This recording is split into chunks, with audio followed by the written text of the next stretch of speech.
All right, thanks everyone. So we've got our online viewers joining.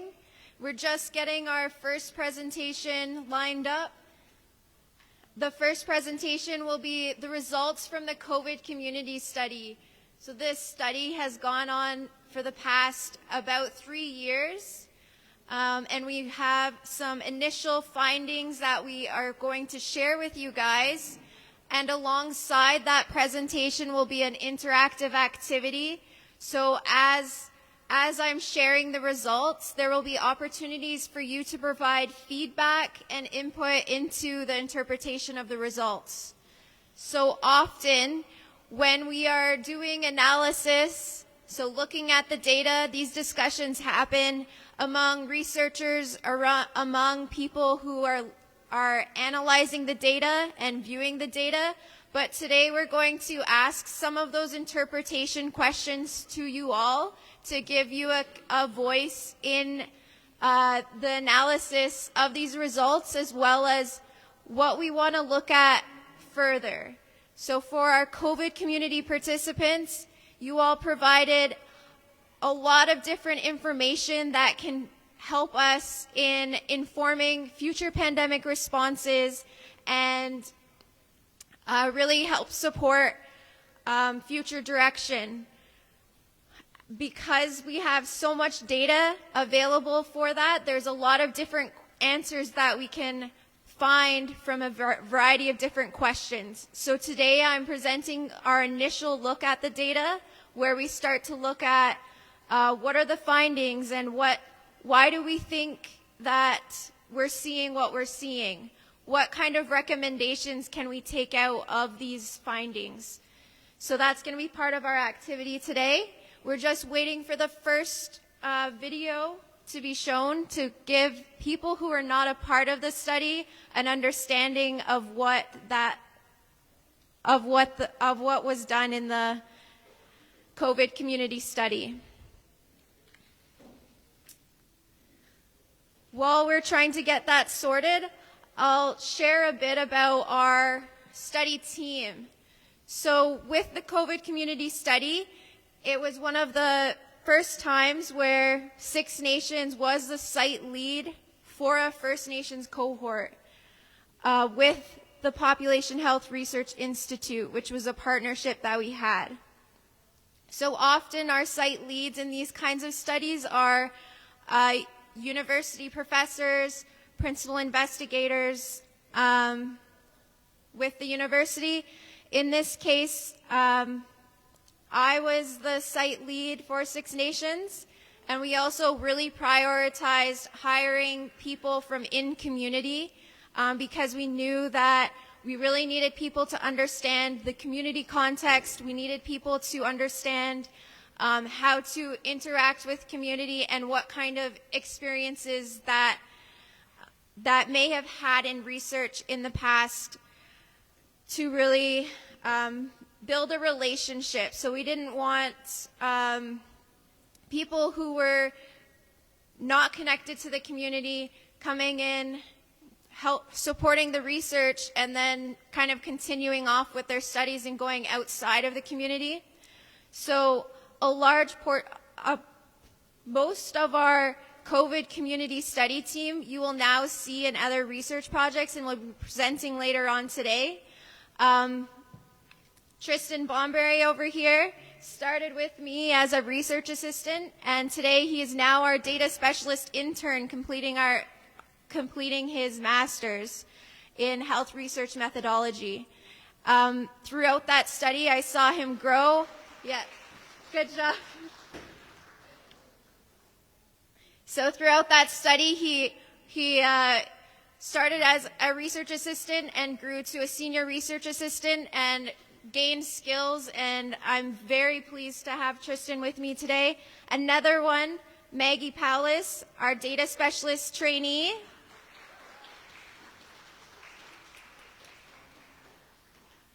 She also started with us at COVID Community Study. She started as a research assistant, went on to being the senior research assistant, and then completed her Master's of Public Health at University of Toronto.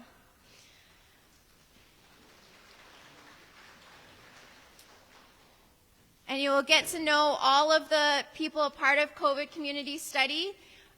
But one more I'll highlight is Jackie Powlis. Jackie was instrumental in getting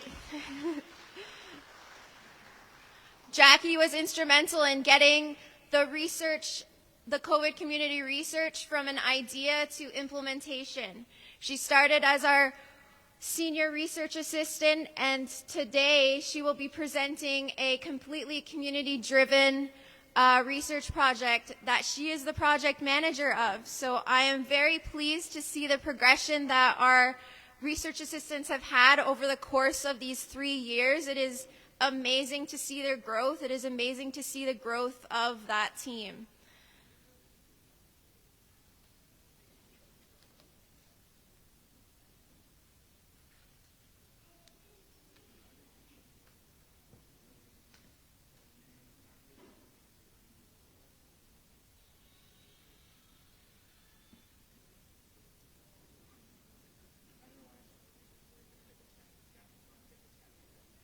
Okay, well, in the absence of our video, I can describe what the video was going to play.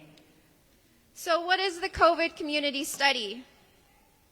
The COVID Community Study is a First Nations research project that looks at how well the COVID-19 vaccine works for First Nations people, and as these communities have been hit harder by the virus than other groups, often getting sicker than when they catch it. The research also wanted to find out why some people might not feel sure about taking the COVID-19 vaccine and learn how the virus has affected these communities, as well as how the pandemic response impacted community. So why did we participate in the COVID Community Study? So Six Nations Health Services partnered with the Population Health Research Institute at McMaster University on a project called COVID Community Study. The decision was made because of challenges our community faced during the COVID-19 pandemic. So just for some background, PHRI started in 1993 in Hamilton and has grown a lot over the years. Now they work on research in 102 countries with over 1.5 million people. PHRI is known around the world for its big health studies and has been working with Six Nations on a variety of research projects for over 20 years, many of them in connection to Bonnie Davis, who is also here today, a research nurse with us for over 20 years. It's good. Are we good on our technical issues? All right. All right, so this is the video that I was referencing. It's going to give you a little bit of feedback, a little bit of background into our study. This was made by our research assistants behind the scenes, our virtual research assistants. They are McMaster University students. They were primarily with us for the entirety of the study, doing a lot of the background work, and I'm extremely grateful that they were able to put this video together, because it's a great overview of what happened in the course of this study.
All right, thanks everyone. So today, COVID community participants had the opportunity to get their individual dried blood spot results, and today we will be providing community level results to you all. So, we already got it up. So this is the report that we've done. Our data specialists, myself, Tristan, and Maggie. So I supported data preparation and analysis plan guidance. And one thing that I like to do is talk about what I brought into this analysis. So often we think about quantitative as being objective, or it's just the hard facts. But there's a lot of decisions that are made when you are analyzing data, when you're choosing who to incorporate into the analysis, when you're deciding what to look at specifically and how you relay the information. So what I'm bringing to this analysis is my experience as a community member working in Six Nations. During the pandemic, I supported the pandemic response. So a lot of the data that I was looking for was things on how can we improve the pandemic response. What would I have liked to know when I was supporting pandemic response decisions, or I was supporting trying to get information out to community. So that's what I bring to this analysis. I also bring my experience as an epidemiologist working in community. Tristan also identified some of the things that he brought forward as someone who was doing the data collection. What he brings forward is his experiences with doing the survey with participants. So he knows what kind of stories also came out during these surveys that aren't reflected in the data. A lot of people had a lot of different stories, and you really get to understand people's interpretation of the questions. So that also leads into choices that we choose for what data to include, what data to not include. We know what questions were kind of confusing or what questions didn't resonate as much with people. So because of Tristan's experience with being the person doing the data collection, he brings that experience into the analysis and the decisions that he makes as well. And lastly, I want to highlight Maggie's experience. Maggie Powlis, she did data preparation and qualitative analysis. So she brings her experiences from her life as a community member, a student, and a senior research assistant. As a community member, she brought understanding of the strong networks the community has, as well as the influence of culture and history on people's attitudes and thoughts surrounding COVID-19.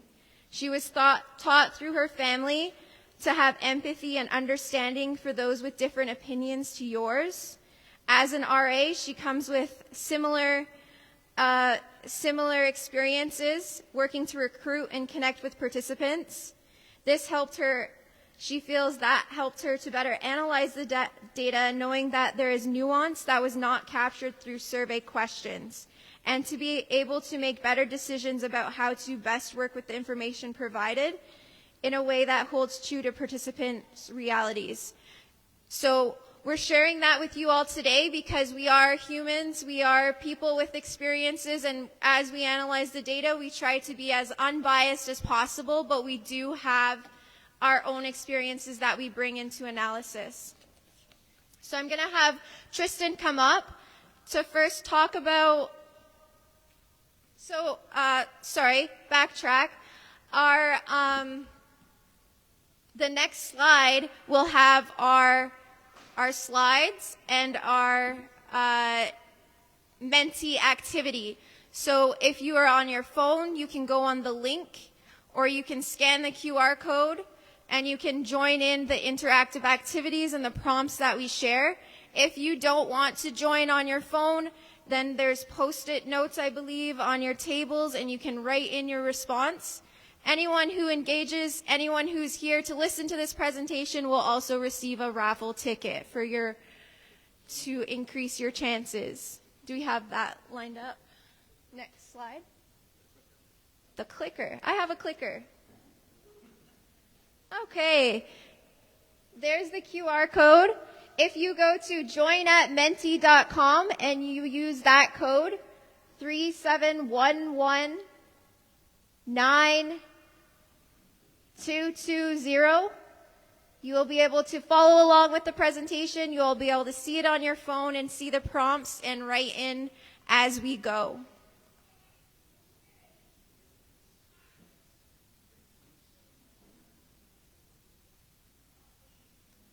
And if you need any help getting on to that, just raise your hand and a staff member can help you.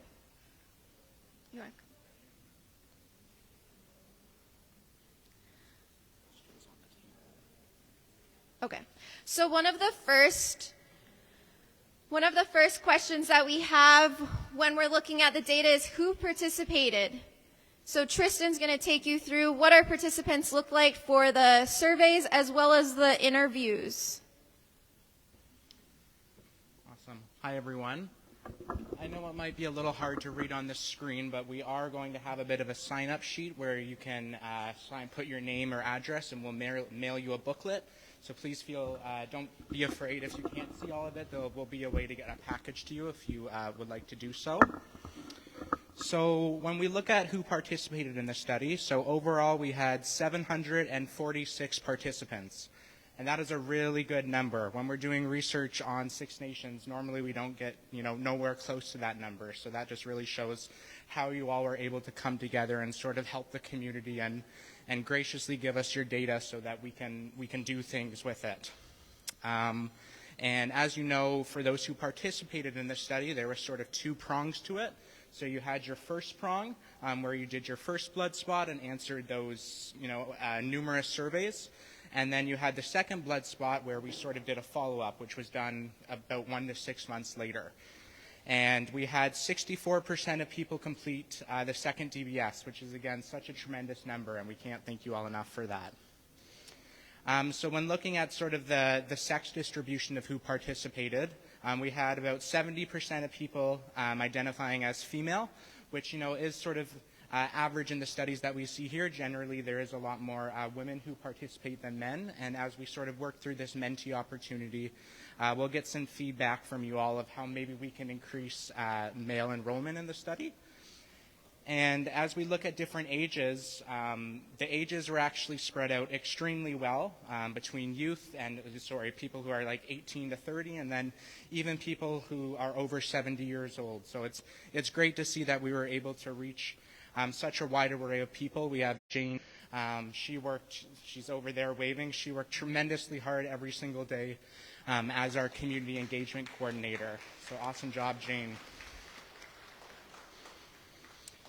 So here we also have some stuff about social determinants of health. And for those who don't know what that is, those are sort of social factors about someone that can affect their health. So when we think of health, generally we think of things like how much does someone exercise, how much sugar do they eat, etc. And although those things are important, there's a lot of things that can contribute to your ability to essentially be healthy.